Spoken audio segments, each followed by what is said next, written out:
categorically and is on record. 177 billion is the cut. Why 156 billion? Now, you know, you're putting me in a tight spot in regard to discussing the budget estimates, and I would not want to preempt because we have not yet resumed Parliament, so that I can give you a factual number of how much the budget cuts are going to be. But I know I will be here again, and you can ask that question and we can walk down that route. But what I want to say is that we must see a streamlined government, and we also must see a cut of the public wage bill. And from where I stand, I feel that it's quite unfortunate that the Kenyan taxpayer is the one who has to foot the cost of an expanded government. And when we introduced devolution, the intention of the drafters of the 2010 Constitution wanted to devolve services. But then we have seen time and time again that we actually devolved corruption instead. And social media platforms, I've seen them even demand that we should do away with the woman rep seat, we should streamline counties to around, I think, 24, Senate, so that we cut the public wage bill. And these are conversations we ought to have as a nation so that we know whether going forward we will go into a referendum, because those things cannot just happen.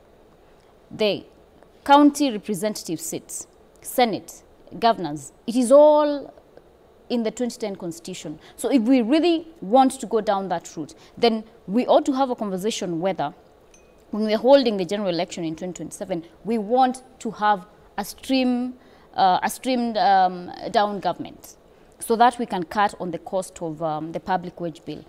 Of course, we have the issue of public wastage. And I always say that the Kenyan taxpayer has no issue with paying tax. They just want to see and feel that their tax is being utilized, or rather working for them. In terms of healthcare, even with the conversation we were having about SCHIF, you go to the counties, because now health is devolved, and you find that basic medication is not there. So we cannot be telling our people that we are taxing them to provide universal health coverage, and then when they go to the hospitals, that is not what is on the ground. In terms of education, we have said that we ought to have a central fund for education instead of having every member of parliament, or rather county MPs, governors giving bursaries and dangling it to the people like a carrot so that they can get re-elected in the next term. So we need to have an honest conversation as a people and agree on the way forward. Well, still inside the supplementary budget 1 of financial year 2024-2025, the Office of the First Lady allocation that was initially 696.6 million has been expunged. Office of the Spouse of the Deputy President, 557.5 million has been expunged. Development budget for the Office of the President and his deputy, and as well State House, they have all been shelved.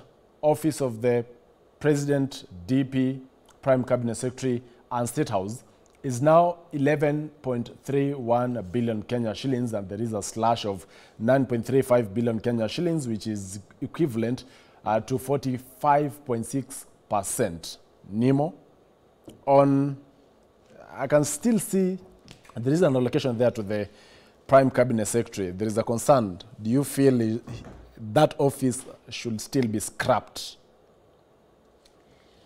Well, first of all, is that office part of the Constitution? That's what we should be asking ourselves. And I don't want to play politics here, but if you look at our budget, yeah, Kenya has money. Our number is 50 million, yeah. East African Community's number is 120 million, and the money that we are collecting. The money that we are collecting is way higher than, I mean, it's that of Kigali and Uganda and all of these East African countries combined together. So the issue here is misappropriation by public servants, yeah? And also, can we be lean with the budget? This is what Kenyans are asking. For instance, the office of the First Lady, yeah? What is she going to do with all that money? Okay, a pen of 20 shillings from the shop will be sold by a supplier of the government at 1,000 shillings. Can we be serious and fix this nation by ensuring that, you understand, that we have prudent use of this specific money for which is the taxpayers' money? Yeah. And still inside the supplementary budget 1 of financial year 2024-2025, in terms of sectoral allocations, education, including TSC, will now get 623.12 billion Kenya shillings. That is a reduction of 36.03 billion, which is equivalent to 5.47%. Health, 118.24 billion Kenya shillings, which is a reduction by 12.79 billion.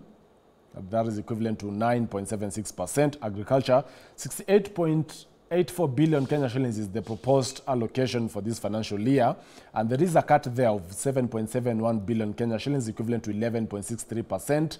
MSMEs, trade, investment and cooperatives, 3.21 billion Kenya shillings, which is actually there is a cut there already of 9.96%. State Department for Cooperatives has received an additional allocation of 3.63 billion Kenya shillings to stand at 9.71 billion Kenya shillings in this fiscal year. Vivian, what do you make of the sectoral allocations? I mean, critical sectors, health, agriculture, education, have also been touched. I mean, given that we are calling for living within our means, it's necessary that we have budget cuts in certain sectors. However, if it was up to me, I would rather take the increase in allocation to, is it MSMEs? Cooperatives. Cooperatives, yeah. And instead maybe put it under the sector for healthcare, because we were having this conversation just a couple of weeks ago. Hospitals don't even have vaccines for newborns. Like, healthcare is one of the sectors I think that's really been messed up, or there's a lot of incompetence. I don't know what's happening there, but healthcare is a critical need of every Kenyan. And even as much as, yes, we're having budget cuts, yes, we understand that whatever resources we have now may not be, enough for everything, and there have to be budget cuts in certain areas. But I don't think healthcare should be a sector that we should even play with. We should be looking at seeing how do we improve on education and healthcare. The other things we can, work around them as we go along. But yes, I welcome the budget cuts, and I also just want to touch on the office of the Prime Cabinet Secretary. Honestly, if we're being honest with ourselves and just going by the call by the public to, follow the Constitution, when the President took oath of office, he said he was going to defend and protect the Constitution. The Constitution does not provide for a Prime Cabinet Secretary. Yes, it provides for at least 22, cabinet secretaries. If you want to appoint your loyalist or your friend or your whoever, then do it within the law. Don't go and create an office that doesn't exist and then allocate, billions in budget for that office. Nobody's saying that, they do not want to see Mudavadi in office. But if you want to keep him as a close ally, do it within the jurisdiction of what our Constitution provides for. That's what I would say. And still on the same breath, on the sectoral allocations, I'll be getting to Honorable Njeri Maina, who has a legal background of whether the office of the Prime Cabinet Secretary is in the Constitution. Energy sector, that is energy, petroleum and mining, 82.93 billion Kenya shillings is the amount that they have been allocated in the proposal. That is a 19.69 billion reduction, equivalent to 19.19%. Labor and social protection, 40.37 billion Kenya shillings, a reduction by 770 million, and not billion. That is equivalent to 1.187 billion Kenya shillings, 1.87% rather. Defense and internal security, 228 billion is the amount that they have been proposed to get in this fiscal year, which is a reduction by 8.69 billion, equivalent to 4.16%. While the roads, transport, shipping and maritime will get 236.16 billion, equivalent to, which is actually a reduction rather by 18.43 billion Kenya shillings.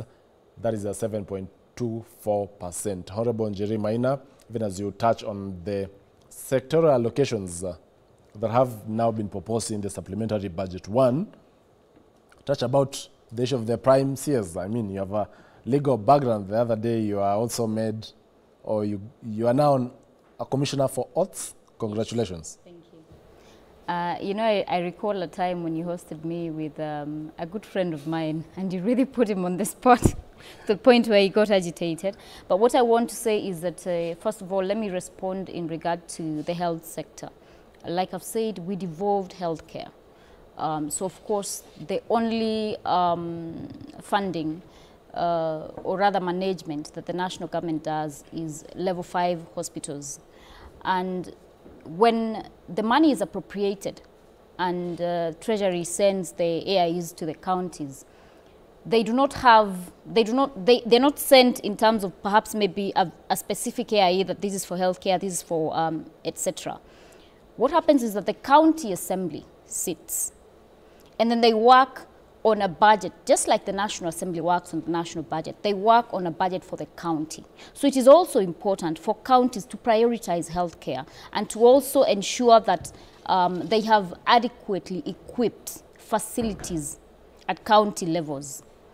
That way, when Wanjiko goes to hospital A, and the government has said that we're offering universal health coverage, they are going to find that they have equipment there to test, there's medication there. So counties also ought to be put on the spot because we're giving them a whole 90-something billion. And that is money that they must account for, because I believe there's still a lot of wastage and loopholes because counties, members of the county assembly, unfortunately, number of times are not able to execute their oversight mandate, given the basis that they don't have what we call the ward fund. So they feel that they're at the mercy of the governor. If the governor says that they will not allocate, or rather give you some funds to run around, because at the end of the day, those leaders also have to show they also have to show something to their electorate. You know, at the national government, even if you're in Azimio, you're in whichever, you do not even need to be in Kenya Kwanza for you to get the allocation that every single constituency is mandated to get in law. So there's a bit of a lapse in oversight at the county level, and we also need, and I've told Gen Z, they also need to go down and occupy counties so that we can cut down on the wastage. In regard to the office of the... including scrapping off the office of First Ladies for Governors. Yes, that is, I mean, if you have scrapped the national ones, why not at the local level? Because that is where we are saying there's a lot of public wastage. And the issue is not how much we're even collecting, it's application of those funds. I want to respond to your question about the prime CS. And of course, you've said I even recently got admitted as a commissioner for oaths. And you know, some things are issues of facts. That yes, it is true, that office is not provided for under the Constitution of Kenya 2010, which I have here. And I would be lying to the public or misleading them if I say that it is provided for here. And what I would urge the president, because he has shown that he's listening to the Kenyan people. He's shown that when they said do not assent to the bill, he did not. When the Kenyan people told him to dismiss his cabinet and restart to restructure anew. So let us have a conversation, a genuine conversation on why we still have some of these offices in place, despite the fact that they are not anchored in the Constitution of Kenya. Because I believe that the Constitution is there for a reason, and it really ought to be respected to the letter. So Mudavadi survived, and he still holds the Prime Cabinet Secretary's position and as well that of the Foreign Affairs. So you believe he should only remain with that of the Foreign Affairs and the Prime CS office to be scrapped off immediately? I like that you have repeated the question, but I have said that we ought to ensure that we follow implementation of this Constitution to the letter. Well, even as we still have a focus on matters, you know, cutting down expenditure, living within our means, President William Ruto seems to now have taken a U-turn 10 days later after announcing that state and public officers should not participate in fundraisings or fundraisers. This is what he had to say, all on record. Just listen in. No state officer or public servant shall participate in public contributions or harambees going forward. The Attorney General is hereby directed to prepare and submit legislation to this effect and develop a mechanism for structured and transparent contributions for public, charitable, and philanthropic purposes. On the measures I announced last week, barring state and public officers from engaging in harambees, I want to inform the country that the Public Fundraising Appeals Bill is now ready for publication. Lakini uzuri hiyo sheria italetwa kwenu kwa ile public participation. Si ndio mtasema? Taratibu ile tutaweka ndio tuwe na taratibu mzuri. Ndio ufisadi isiingie kanisani, ukora isiingie kanisani, lakini tuendelee kujenga kanisa kwa taratibu ambayo iko na heshima ya neno la Mungu. Si namna hiyo? Kwa hivyo hii kanisa yenu, mimi naona mmeng'ang'ana. Imebaki kidogo Sasa hiyo mali imebaki ni yangu. Sasa wewe Gachagua upangane na ule priest, mfanye hesabu ni shilingi ngapi, munipatie niandike check, muendelee nimalize hiyo kabisa. I can see everyone on this set just laughing. Nema, 10 days since President William Ruto committed to at least not having, state officers, public officers participate in fundraisers. What are we witnessing? So, Chacha, seeing from the previous days where the president has shown that he can listen to the young people and their cries, I think with all due respect, Mr. President should follow his talk, that there should be no harambees, because number one, the members of parliament today, they do a lot of corruption, and they can go to even an extent of conning business people who are coming to invest in this country because he wants to appear in a harambee on Saturday. So the members of parliament also, wanasumbua marafiki zao na masimu, nipeleke harambee sijui wapi nini, because amekupatia contract. He thinks that every weekend you should accompany him to a harambee. So I think the president should follow the talk and the promises that he made to Kenyans, that there will be no harambees. If you want to build a church, you know the way.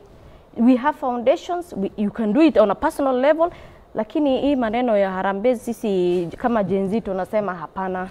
Yeah, this is a way of laundering money, and this is corrupt money, and this is taxpayers' money. We don't need these harambees. Yeah. Vivian. Okay, Chacha, you know my stand on this, and I've said this more than once. The president has not been truthful many times. He's been proven not truthful by his own words. Many times he says one thing and does something totally different, or he says one thing and then goes back on it again. But on this one, I'm not going to fault him, and I'm not going to fault him because the declaration that he gave at the press briefing was what we call roadside declaration. Like, it is not, yes, he's made the pronouncement, but it's not anchored, like on law yet. And even at the press briefing, you noticed he gave directive for the Attorney General to fast track, legislation to support. Mm-hmm. So we don't have the actual legislation yet in force. And yes, he did say that, you know, he's barring all public state officers and public servants from Harambes. But I don't know if this was a Harambe. I don't think this was a Harambe. This was just him being philanthropic. And I don't think philanthropy